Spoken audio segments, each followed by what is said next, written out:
Hello everyone, I'm Alejandro and I am a paralegal consultant here at One Law Chambers. In this video, I am going to explain how you can accumulate points to qualify for the skilled worker visa category. You need to accumulate a total of 70 points to qualify for this visa. 50 of those will be mandatory points and 20 tradable points. The mandatory points are awarded as 20 points for sponsorship, 20 points for job at an appropriate skill level, and 10 points for English language at a minimum of level B1 and above.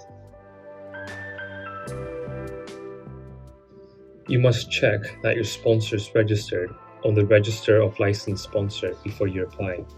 In addition, the UK Home Office must be satisfied that you have provided a valid certificate of sponsorship. The sponsor must be authorised by the UK Home Office to sponsor the job in question under the skilled worker visa route. The sponsor must be listed as an A-rated sponsor on the Register of Licensed Sponsors. The sponsor must have paid in full any required immigration skills charge.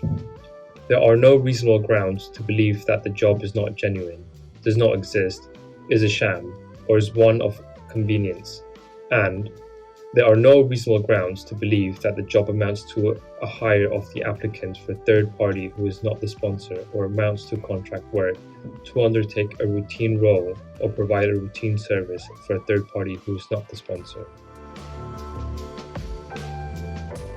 In order to be granted 20 points for a job at an appropriate skill level, your application must be sponsored for a job ineligible job occupation code listed in the appendix skilled occupation. The sponsor must choose an appropriate job occupation code, and the UK Home Office must not have reasonable grounds to believe that the sponsor has chosen a less appropriate job occupation code for any of the following reasons.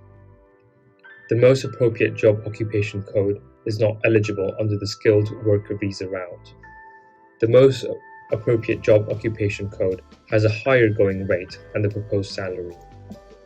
The most appropriate job occupation code is not a shortage occupation, and the applicant is claiming points for a job in a shortage occupation. Or, the most appropriate job occupation code is not listed as eligible for PhD points in Table 1 of Appendix Skilled Occupations, and the applicant is claimed points for an educational qualification. The UK Home Office can also apply a genuine vacancy consideration to the application and refuse the application if it's not satisfied that the sponsor has shown a genuine need for the job as described. The applicant has the appropriate skills, qualification, and experience needed to do the job as described. The sponsor's poor history of compliance with the immigration system, including but not limited to paying its sponsored workers appropriately, and any additional information provided by the sponsor which demonstrates that there is no genuine vacancy for the job. In order to be granted 10 points for English language, your application must be supported by a recognised English language test from a UK Home Office approved provider that shows that you have achieved in all 4 components: reading, writing, speaking and listening, at least CEFR level B1 or above.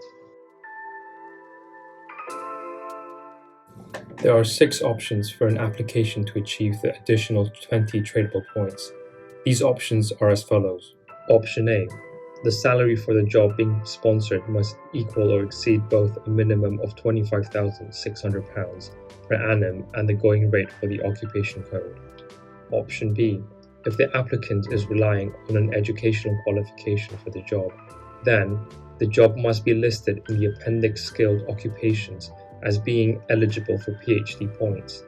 The applicant must have a UK PhD or other doctoral qualification or its overseas equivalent. The sponsor must provide a credible explanation of how the qualification is relevant to the job, and the salary for the job being sponsored must equal or exceed both a minimum of £23,040 per annum and 90% of the going rate for the occupation code. Option C.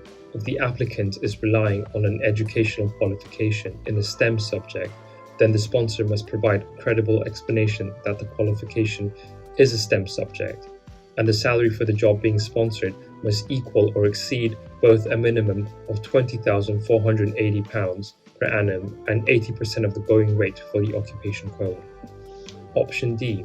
If the applicant is relying on a job on the shortage occupation list, then the job must be listed on the shortage occupation list, and the salary for the job being sponsored must equal or exceed both a minimum of £20,480 per annum and 80% of the going rate for the occupation code. Option E.